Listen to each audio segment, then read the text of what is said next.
Hello and welcome to your astrological vibrations for Thursday, October 28th, 2021 by Gaia Blooming. I am Mimi. I have a biscuit. And our energy mantra for today is, I listen to the places of my wounding and fears with kindness, courage, and compassion.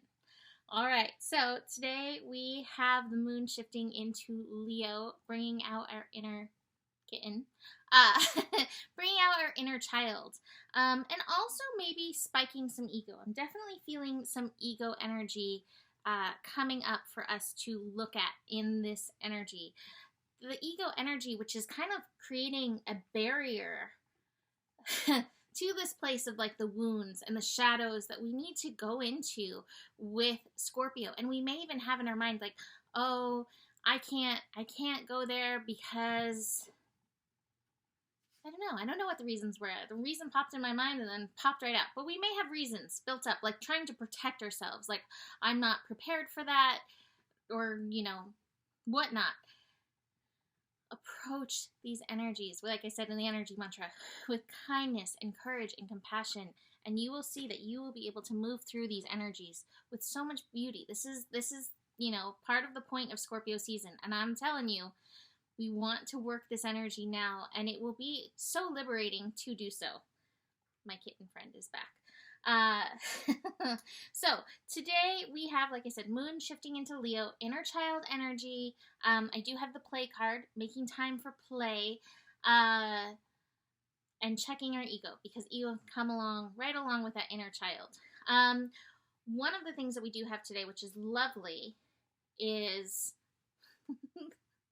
a curious kitten, which makes my inner child super happy, especially watching Luce and this kitten play. Very happy.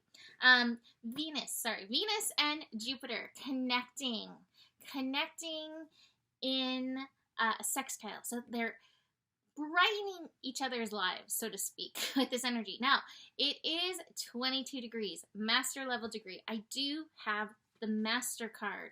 And with this connection, Venus and Sagittarius expanding our appreciation for beauty, expanding our appreciation for expansion in our lives, expanding our appreciation for anything, knowing it can bring about like loveliness, right? That's Sagittarius. Sagittarius is like, that pile of poop over there is going to be great for my flowers. So Venus and Sagittarius is able to take anything and do that. Wonderful, right? As we connect to Jupiter, which rules this, sign of Sagittarius, this expansion is even bigger.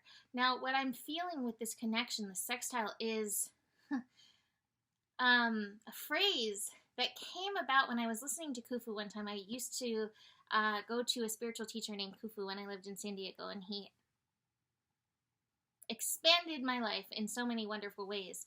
But one of the things I wrote down that's always stuck with me is like, how good do you like it? Because that's as good as it's going to get. And it's really about that. Like, how good can you imagine it?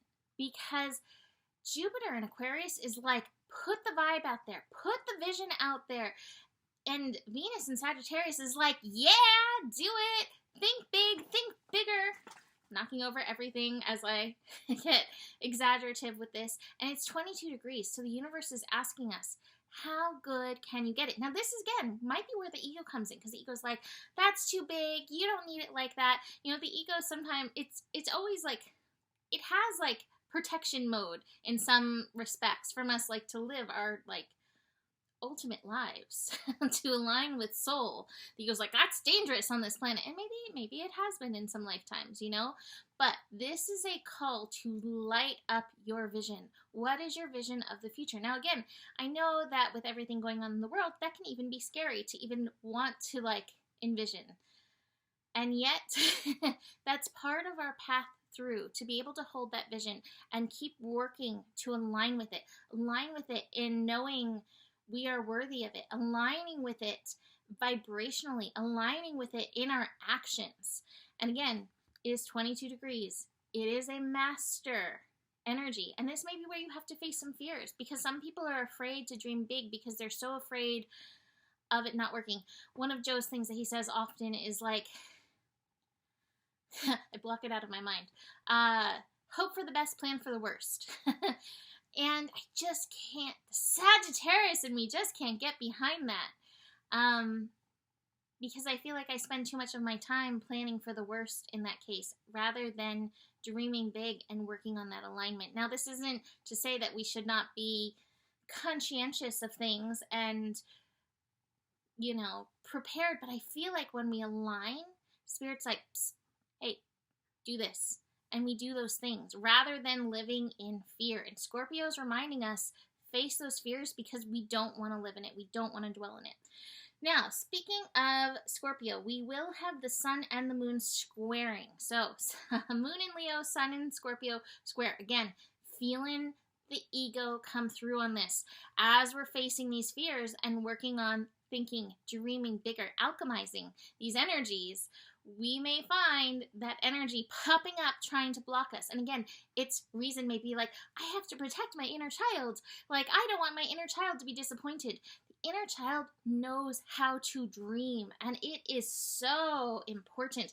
Oh my God, and these three cards together, look at these three cards together. The playfulness card, playfulness is daydreaming, right? Daydreaming is play, it's fun. The silence card, which is the star card, thinking about a bright future. And then the trust card, which, you know, is this child ready to land on cotton candy clouds? Like, what are your cotton candy clouds that you want to land on? Spend some time aligning with that. Now, we may have some emotional energy come up as the sun and the moon square each other. Let's see what time that is. That's going to be 1 p.m. Pacific time. So we may feel that as it's building in. So be aware of that if you find yourself like tripping over your fears, tripping over your ego, trying to work on that vision energy. Our final connection of the day also may, again, bring in, well, it brings in this card. Here we have this card. We have the conditioning card. So we have the moon in Leo opposite Saturn. Saturn in Aquarius. And this is, you know, a bit of a T-square. So we'll still have those fears coming in from Sun and Scorpio energy. Saturn brings such heavy responsibility. And again, that can feel like a block. However, I believe we have a responsibility to rise into our purpose, to align vibrationally with our purpose.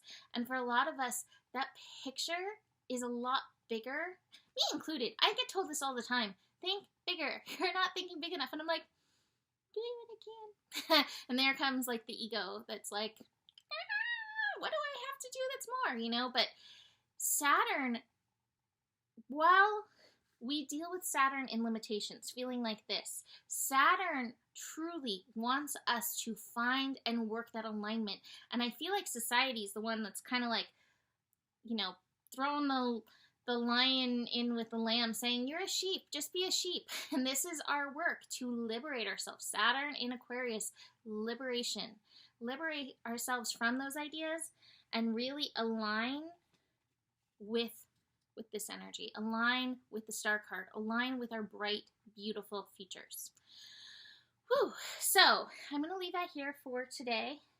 I have a kitten approaching again. We'll see if the kitten makes it in time over here to say goodbye. You want to come say goodbye? I think this kitten likes the camera. There you go. There's a kitten for you to help you think and dream big. So, you can book a reading with me. Email me, mimiclark@gmail.com. Starting next week, I'm going to be offering eclipse readings. I haven't put those out yet officially, but they're coming. Besides that, the better it gets, the better it gets. There's more than enough love in the world for you. You have the power, and stay curious. Namaste.